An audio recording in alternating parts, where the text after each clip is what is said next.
Nongeye kubasuhuza ndabifuriza kugira ibihe byiza nshuti bakunze wa Primo Media Rwanda. Twahirwa Serafin uherutse guhamwa n'ibyaha bya jenoside yakorewe abatutsi yapfuye. Mu karere ka Rutsiro ari umugabo ukurikiranyweho gutema umugore we kubera imitungo. Ihuye umusore yapfiriye mu bwiherero agiye gukuramo urukweto. Makuru avugwa hanze y'u Rwanda, Tshisekedi yavuze ko President Kagame amutinya ku buryo ngo adashobora no kumureba mu maso. Naho umutwe wa M23 waciye amarenga yo gutera ibibuga by'indege bibiri. Igihugu cya Somalia cyasabye Burundi gucyura ingabo zabwo ziri ku butaka bw'iki gihugu. Naho President Putin yasabye imbabazi ku ihanuka ry'indege ya Azerbaijan ariko ntiyavuga ko Uburusiya bwabigizemo uruhare. Abantu basaga 117 bapfiriye mu mpanuka y'indege ku kibuga cy'indege cyo muri Korea y'Epfo. Mu ivuriro Everlife nahivurije umwijima, mivuriza n'iby'amabanga y'abashakanye. Bankoraho riraka n'abahanga pe. Nyuma yo kugira ikibazo cy'imisemburo mike bandangiye ivuriro Everlife ndarigana baramfasha icyo kibazo kirakemuka. Nyuma naje kujyana n'umubyeyi wanjye afite ikibazo cya hypertension, ubu ngubu n'umuziba. Nashishikariza abantu bafite ibibazo by'imisemburo bigatuma batabyara, bigatuma imihango yabo itaza neza nkuko bikwiye, kuba mwagana ivuriro Everlife bakabafasha. Murakoze cyane. Ivuriro Everlife rikorera Nyabugogo rimaze kuba ubukombe mu Rwanda no hanze yarwo mu kuvura indwara bakoresheje imiti y'ibimera kandi itunganyijwe neza mu buryo bw'ibinini, poudre cyangwa liquide. Hari abadogiteri batandukanye bagufasha kandi kiza nuko aho waba uherereye hose ku isi imiti yakugeraho, cyane ko bakorana na DHL. Mu ndwara bavura twavugamo nk'iz'imyororokere zose, kurangiza vuba no kubura ubushake, indwara zifata abadamu zose, igwingira ry'igitsina, indwara nk'umwijima, diabete, amara, igifu, asima. Abifuza kuva ku biyobyabwenge nabo barabafasha. Ku bindi bisobanuro wahamagara cyangwa ukandikira muganga. Everlife, icyizere cy'ubuzima. Ikaze muri Legacy Heritage Tours, company yizewe kandi mudatenguha mu kubagezaho serivisi z'ubukerarugendo mu Rwanda no hanze yarwo. Dukora ingendo rusange n'izihariye, tubategurira kandi group tour buri kwezi mu buryo bwo kuborohereza gusura ibyiza bitatse igihugu cyacu. Tukabafasha kubona amatike y'indege ndetse n'uburyo bwose bwo gushaka visa. Tubashakira kandi amacumbi meza yizewe, by'umwihariko ku banyarwanda mushaka kuza mu biruhuko muri iyi minsi isoza umwaka no gusura inshuti n'abavandimwe. Ni muduhamagare mbere ibyo byose tubitegure. Ukeneye imodoka zo gukodesha, waba ushaka kwitwara cyangwa ugahabwa umushoferi, izo nazo ni inshingano zacu. Dukorera KU Plaza ateganye na Beka Arena iruhande rwa Control Technique. Biroroshye kuko uzanahasanga ibyapa bya Legacy Heritage Tours. Ku bindi bisobanuro mwaduhamagara kuri 0788 40 08 18. Legacy Heritage Tours, we are trusted. Ikaze muri aya makuru arambuye ya none tariki ya 29 z'ukwa 12 kwa 2024 mugiye kwegezwaho nanjye Jean Dodier Kanijabo. Tuyahere kuri ivuga ko Twahirwa Serafin uherutse guhamwa n'ibyaha bya jenoside yakorewe abatutsi yapfuye. Twahirwa Serafin waruherutse gukatirwa n'urukiko rwo mu Bubiligi igifungo cya burundu nyuma yo guhamwa n'ibyaha bya jenoside yakorewe abatutsi yapfuye aguye mu bitaro bya Saint-Luc biri Bruxelles. Mu kwa 12 k'umwaka ushize nibwo urukiko rwa rubanda rw'i Bruxelles mu Bubiligi rwahamije Twahirwa ibyaha bya jenoside, iby'intambara, kwica bigambiriye no gusambanya abagore ku gahato. Byose yakoreye mu Gatenga n'Igikondo ubwo yari umuyobozi w'intera hamwe mu 1994. Umunyamategeko we Maître Vincent Lequin yabwiye BBC ko yaraherutse kuvanwaho yarafungiye ajyanwa kwitabwaho mu bitaro bya Saint-Luc i Bruxelles mu Bubiligi. Yavuze ko yaraherutse kumusura asanga arembye cyane. Yakomeje avuga ko yunganiraga yari asanzwe arwaye indwara ya kanseri mu kuguru yavuye ku mpanuka yagize mu myaka ya 1980. Yagendanaga ukuguru k'uguterano ndetse yari asanzwe afite n'indwara ya diabete. Ngo uburwayi bwe bwakaze cyane ubwo yashyirwaga muri gereza. Ubwo yaburanaga amazina y'abatutsi Twahirwa yagiye yica ku giti cye akabica barashe yagiye agarukwaho mu rukiko. Ndetse bamwe mu bafashwe ku ngufu batanze ubuhamya bagaragaza ubugome yari afite mu guhemukira abatutsi kuko hari n'ubwo yabagabizaga intera hamwe ngo zibasambanye. Twahirwa yari mubyara wa Agatha Kanziga, umugore wa President Juvenal Habyarimana. Mu karere ka Nyagatare yatawe muri yombi nyuma yo kubyara umwana akamuta mu musarani. Mu karere ka Nyagatare murenge wa Rwimiyaga hari umukobwa uri mu kigero cy'imyaka 21 wafashwe n'inzego z'umutekano nyuma yo kubyara umwana w'umukobwa akamuta mu musarani. Byabereye mu mudugudu wa Rebero mu kagari ka Rwimiyaga, bimenyekana saa 8 z'igicuku. Uwo mukobwa wari usanzwe akora mu kabari yemereye polisi ko yabyaye saa 7 agata umwana mu musarani wako kabari, hanyuma amakuru akamenyekana nyuma y'isaha bibaye. Nyuma yo kugerageza ubutabazi bushoboka uyu mwana yakuwe muri uyu musarani ariko yarangije gupfa. Gasana Steven uyobora akarere ka Nyagatare avuga ko ibikorwa nk'ibi ari ibyo kugaya, ndetse agasaba abakobwa kwirinda mbere yo gutekereza kurwana n'ingaruka zavuye mu busambanyi. Kugeza ubu uyu mukobwa ukomoka mu karere ka Rwamagana ari gukurikiranirwa mu bitaro bya Nyagatare kugira ngo ahabwe ubuvuzi kuko kubyara muri ubu buryo bikunze kugira ingaruka ku wabyaye iyo atabonye imiti. Nyuma yo kuvurwa azakomereza mu nzego z'ubutabera kubazwa icyaha cyo kwihekura. Dukomereje mu karere ka Huye, umusore yapfiriye mu bwiherero agiye gukuramo urukweto. uyu musore yari yagiye gufasha umwana muto gukura urukweto rwe rwaguye mu bwiherero nyuma yo kurakarirwa na nyina. Byabereye mu mudugudu wa Kabeza mu kagari ka Rango B mu murenge wa Tumba mu karere ka Huye mu majyepfo y'u Rwanda, aho umusore witwa Ndayisenga Jean Claude w'imyaka 23 bivugwa ko avuka mu karere ka Gisagara yamanutse ku bushake bwe mu musarani wa metero 15 akurikiyemo urukweto rw'umwana.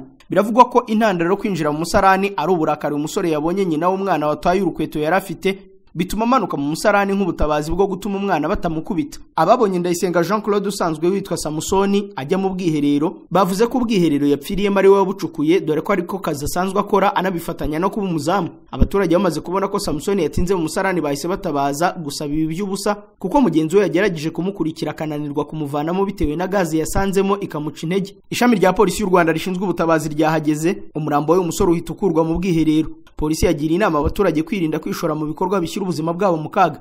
SP Emmanuel Habiyaremye, umuvugizi wa polisi y'u Rwanda mu majyepfo, yemeje aya makuru avuga ko uyu musore wapfuye yazize kubura umwuka nyuma yo kujya mu bwiherero bwa metero 15 akurikiye urukweto rw'umwana.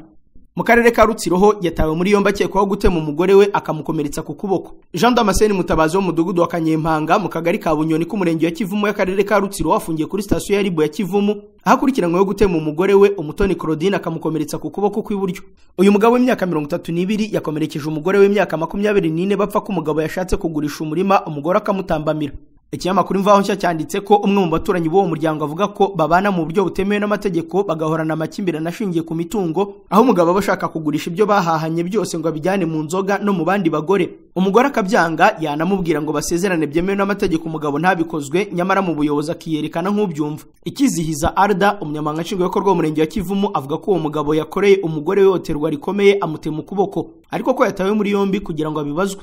Yagize ati yamutemye amukomeretsa ku kuboko kw'iburyo akoresheje umuhoro amuziza icyemezo cyo kugurisha umurima batabyumvikanyeho. Uwakomerekejwe yajyanywe kwa muganga, uwamukomerekeje acumbikiwe kuri station ya Ribu ya Kivumu abibazwa. Uyu muyobozi yongeye gusaba abashakanye kubana neza mu mahoro nk'uko baba barabyiyemeje barushinga, haba hari ibyo batumvikanaho bakagana ubuyobozi bukabagira inama, byananirana bakagana ubutabera aho kugirirana nabi. Mu kanya aya makuru turakomereza kuyavugwa hanze y'u Rwanda. Uyu munsi mu Rwanda hari imbuga za internet 20 zisurwa cyane kurusha izindi. Urwo rwawe cyangwa se urw'ikigo cyawe nta rurimo, ndetse nta nubwo rukubyarira umusaruro kubera kutazi Afrinovators, kompanyi ya mbere y'ikoranabuhanga y'impuguke zitanga serivisi zose z'ikoranabuhanga nko kubaka imbuga za internet, kuzicunga no kuzibyaza amafaranga. Aba n'ubitabaza, usibye kukubakira urubuga rwa internet rwiza, hari n'ibindi bintu bitanu bazakorera website yawe ihita itangira kubyara umusaruro. Urubuga rwawe bazarukorera ibyitwa Search Engine Optimization cyangwa se SEO. Uku ni ugukora ku buryo website yawe izajya igaragara byoroshye kuri Google, Microsoft, Bing n'izindi mbuga shakiro.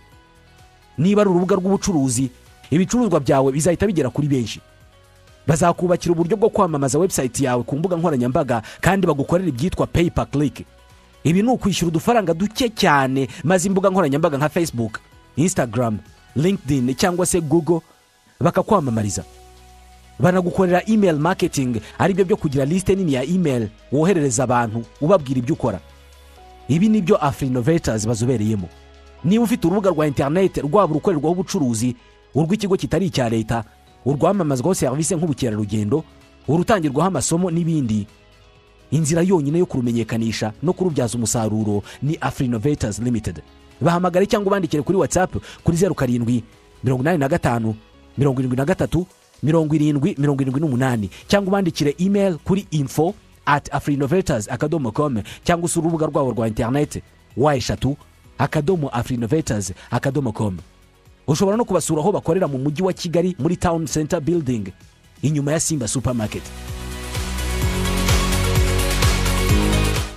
Ntibikiri ngombwa ko mukoresha ibiti cyangwa imbaho mwonona ibidukikije mu kubaka, gutera amarangi no gukora finisage y'inzu. Top Paint Company Limited bafitiye ibikwa bigezweho cyangwa scaffolding byifashishwa mu bwubatsi hakorwa isuku ku nyubako z'imiturirwa. Ku giciro kibereye buri wese ushobora kugura cyangwa gukodesha ibi bikwa, kandi tukabikugezaho aho bibereye hose. Abadafite umwanya wo kwigira ku ruganda mu Bushinwa n'ahandi, namwe mwadutuma tukabagirayo. Tubafitiye amarangi y'ubwoko bwose, yaba yo mu nzu ndetse no hanze, ashobora guhangana n'izuba izuba n'imvura. Abakeneye ubujyanama ku marangi namwe twabafasha kubagira inama. Dukorera kwa Rwahama ku muhanda w'amabuye imbere neza station ya Hoza Limelez. Ku bindi bisobanuro mwaduhamagara kuri 0788 82 72 39 na 0788 30 Makuru avugwa hanze y'u Rwanda. Perezida Tshisekedi yavuze ko Perezida Kagame amutinya ku buryo ngo adashobora no kumureba mu maso.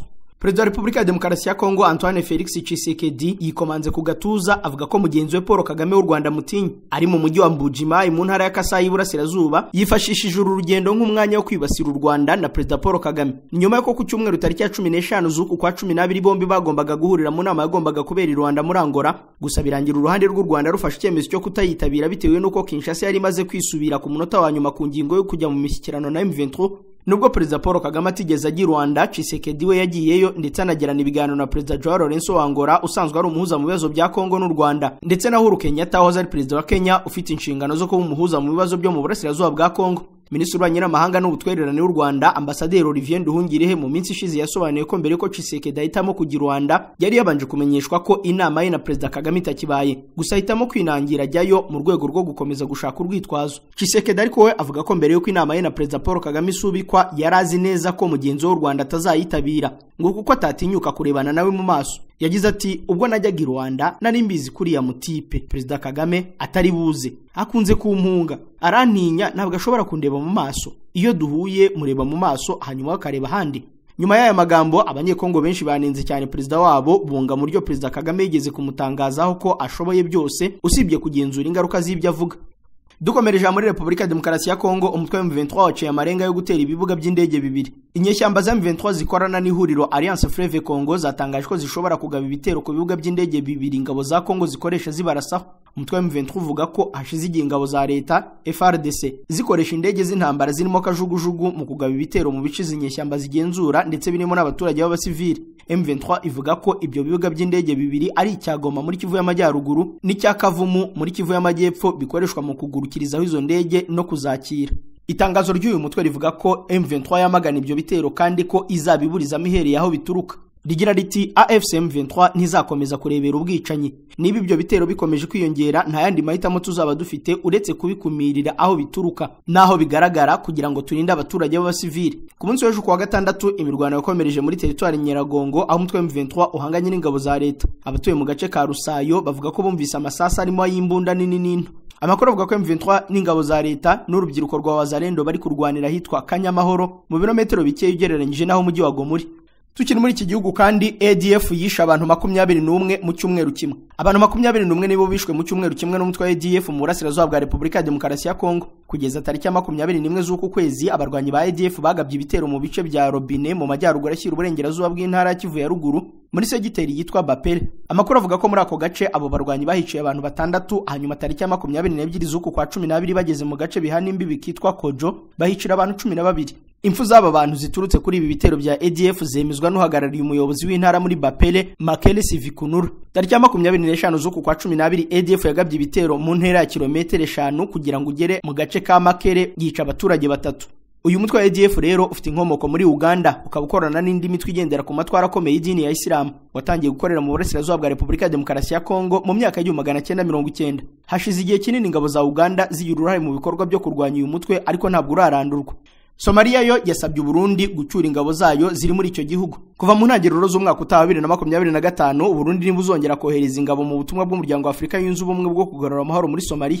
Ni nyuma yuko kuwa gatanu akanama k'umuryango w'amye gashinzwe amahoro n'umutekano ku isi kemeje ubutumwa bushya bw'ingabo zigomba kujya gufasha Somalia guhangana n'inyeshyamba zo mutwe wa Al-Shabaab guhera mu kwa mbere k'umwaka utaha.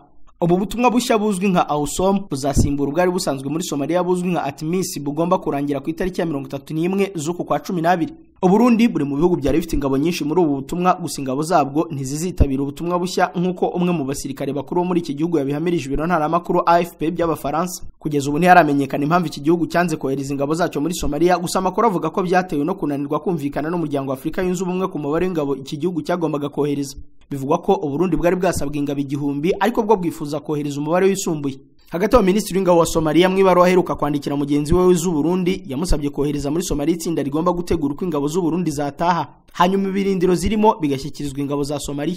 Somalia kandi ishimira u Burundi kubw'umusanzu ingabo zabwo zayihaye mu kugarura amahoro n'umutekano ku butaka bwayo, ikavuga ko yumva hari umwendi bubereyemo. Kuri ubu amakuru aravuga ko ingabo Burundi bwari bufite muri Somalia zishobora koherezwa muri Repubulika ya Demokarasi ya Kongo, aho bufite izindi ngabo zifasha FARDC mu ntambara irwanamo na M23. Dukomereza amakuru mu gihugu cya Chad, abaturage bazindukiye mu matora y'abadepite yamaganwe n'abatavuga rumwe n'ubutegetsi. Abaturage barenga 8,300,000 baramukiye mu matora y'abadepite ndetse n'inzego z'ibanze muri Chad nyuma yuko yari amaze imyaka 13 ataba. Gusa amashyaka atavuga rumwe n'ubutegetsi yahamagariye abayoboke bayo kutayitabira bitewe n'imitegurire yayo itaranyuze mu mucyo. Amashyaka 10 yasabye abayoboke bayo kutitabira amatora akuriwe n'iryitwa The Transformers Party, yavuze ko komisiyo ishinzwe gutegura amatora irimo abantu benshi bashyigikiye ishyaka riri ku butegetsi Patriotic Salvation Movement ryatangijwe na Idriss Deby Itno witabye Imana agasimburwa ku butegetsi n'umuhungu we Marshal Mahamat Idriss Deby ari nawe umuyobozi w'icyubahiro w'iryo shyaka. Marshal Mahamat Deby aherutse gutsinda amatora ya perezida mu kwa gatanu k'uyu mwaka aho yagize amajwi 61%. Gusa yashinjwe kwica mubyara we Yaya Dilo wari umuyobozi w'ishyaka ry'abasosiyaliste batagira umupaka washoboraga guhangana nawe muri ayo matora. Yaya yarazwi cyane ku kunenga imitegekere ya mubyara we Marshal Mahamat Deby ndetse bigakekwa ko yari umwe mu bantu bashobora kumutsinda muri aya matora, cyane ko yarashyigikiwe n'urubyiruko cyane. Muri rusange rero muri aya matora muri Chad amashyaka 100 yatanze abakandida 1,100 ku myanya y'inzego z'ibanze n'abadepite. Gusa ishyaka riri ku butegetsi byitezwe ko riza kugira ubwiganze bw'imyanya 188 iri guhatanirwa mu nteko ishinga amategeko. Ntandorerezi ziturutse hanze y'igihugu zahawe uburenganzira bwo gukurikirana aya matora mu gihe benshi bakomeje kunenga uburyo bwo kubara amajwi buzakoreshwa, bikavugwa ko ibi bizabera mu muhezo. Ubukene bukomeje kwiyongera muri Chad ni indi ngingo ikomeye mu gihugu mu gihe ibikorwa remezo ari bike cyane mu gihugu ndetse n'ibihari bikaba biri kurushaho gusaza no kwangirika, nyamara leta ntigira uruhare mu kubyubaka. Ku rundi ruhande ikibazo cya ruswa n'ubushomeri mu rubyiruko gikomeje gutuma benshi bigumura ku butegetsi bwa Chad. Iyi Chad ni igihugu gicukura peteroli, ariko ibi ntibigaragarira mu mibereho myiza y'abaturage kuko kiri mu bihugu bikennye cyane ku isi. Ku rundi ruhande Chad yibasiwe n'ibibazo by'umutekano muke ukomeje gutuma abaturage batagoheka. Imitwe yitwaje intwari irimo na Boko Haram ikomeje guca ibintu mu byaro biri mu majyepfo y'igihugu, mu gihe intambara iri kubera muri Sudani nayo igira ingaruka kuri Chad yakira impunzi nyinshi. Ibi byose biri kuba mu gihe Chad iherutse gucana umubano n'Ubufaransa mu bya gisirikare, magingo y'ingabo zigera ku 1000 z'Ubufaransa zikaba ziri kwitegura kuva muri iki gihugu. Mu yandi makuru, Perezida Putin yasabye imbabazi ku ihanuka ry'indege ya Azerbaijan, ariko ntiyavuga ko Uburusiya bwaba bwabigizemo uruhare. Perezida w'Uburusiya Vladimir Putin yasabye imbabazi perezida w'igihugu baturanye cya Azerbaijan kubera ihanuka ry'indege itwara abagenzi yariri mu kirere cy'Uburusiya yiciwemo abantu 38, ariko yirinda kuvuga ko ari Uburusiya bwayihanuye. Mu magambo ya mbere avuze kuva iyo ndege yahanurwa kuri Noheli, Putin yavuze ko ibyo byabaye byapfiriyemo abantu byabaye ubwo ubwirinzi bwo mu kirere bw'Uburusiya bwari burimo gusubiza inyuma indege nto z'intambara zitajya mu pilote zizwi nka drone za Ukraine. Perezida wa Ukraine Volodymyr Zelensky yavuze ko Uburusiya bugomba kureka gukwirakwiza amakuru atari ukuri agamije kuyobya ajyanye n'icyo gitero. Bikekwa ko iyo ndege yarashwe n'ubwirinzi bwo mu kirere bw'Uburusiya ubwo yageragezaga kugwa mu karere ka Chechnya ko mu Burusiya, bihatira kwerekeza ahandi yambuka hejuru y'inyanja ya Caspian. Nyuma yaho rero iyi ndege ya Azerbaijan Airlines yahanukiye hafi y'umujyi wa Aktau muri Kazakhstan yica abantu 38 muri 67 bari bayirimo. Benshi mu bagenzi bari muri iyo ndege barabo muri Azerbaijan naho abandi barabo mu Burusiya, Kazakhstan na Kyrgyzstan. Bikekwa ko benshi mu barokotse bari bicaye mu gice cy'inyuma cy'iyo ndege. Ibiro bya perezida w'Uburusiya byasohoye itangazo rivuga ko Perezida Putin yavuganye kuri telefone na mugenzi wa Azerbaijan. Iryo tangazo rigira riti: Vladimir Putin yasabye imbabazi ku byabaye byapfiriyemo abantu byabereye mu kirere cy'Uburusiya, ndetse yongeye kwihanganisha cyane kandi abikuye ku mutima imiryango y'abapfuye kandi yifuriza abakomeretse gukira vuba. Muri uko gusaba imbabazi kwatangajwe kudakunze kubaho, Putin yanemeye ko iyo ndege yari yagerageje inshuro nyinshi kugwa ku kibuga cy'indege cya Grozny muri Chechnya. Iryo tangazo ry'ibyavugiwe muri icyo kiganiro ryasohowe na Kremlin, ibiro bya Perezida Putin ntiririmo ukwemera mu buryo butaziguye ko iyo ndege yarashwe n'ibisasu bya misile by'Uburusiya. Perezida wa Ukraine we yavuze ko ibyangiritse. Mbere itangazwa ry'ubwo butumwa bwa Perezida Putin, kampani nyinshi z'indege zo muri Azerbaijan zari zamaze kuba zihagaritse ingendo zerekeza mu mijyi myinshi yo mu Burusiya. Kampani imwe y'indege yavuze ko uko guhagarika izo ngendo kuzagumaho kugeza igihe iperereza ku cyateye ihanuka ry'iyo ndege rizaba rirangiye. Aya makuru tuyasoreze muri Korea y'Epfo aho abantu 117 bapfiriye mu mpanuka y'indege ku kibuga cy'indege cyo muri icyo gihugu. Indege yari itwaye abagenzi 181 yakoreye impanuka ku kibuga cy'indege cyo muri Korea y'Epfo yica abantu nibura 117 nk'uko abategetsi bashinzwe ibyo kuzimya inkongi y'umuriro babivuze. Ibiro ntaramakuru Yonhap byo muri Korea y'Epfo byatangaje ko iyo ndege yataye inzira yo ku kibuga cy'indege igonga urukuta rwo ku kibuga mpuzamahanga cy'indege cya Muan International Airport mu majyepfo ashyira uburengerazuba bw'icyo gihugu. Yari itwaye abagenzi 175 hamwe n'abakozi bo mu ndege 6. Ikaba yari isubiye muri Korea y'Epfo ivuye mu rwa mukuru Bangkok wa Thailand, ikora impanuka ubwo yari irimo kugwa kuri icyo kibuga. Kugeza ubu abantu 2 bonyine barokotse nibo bamaze kuboneka. Abo ni abakora muri iyo ndege bari bari mu gice cy'umurizo wayo, bahise bajyanwa ku bitaro. Abagenzi bari bari muri iyo ndege bari abanyakorea y'Epfo 173 n'abanyathailande 2 nk'uko ibiro ntaramakuru yo napo byabitangaje. Icyateje iyo mpanuka ntikiramenyekana, ariko ibitangazamakuru byo muri Korea y'Epfo byatangaje ko ishobora kuba yatejwe n'inyoni zafashwe mu byuma by'iyo ndege.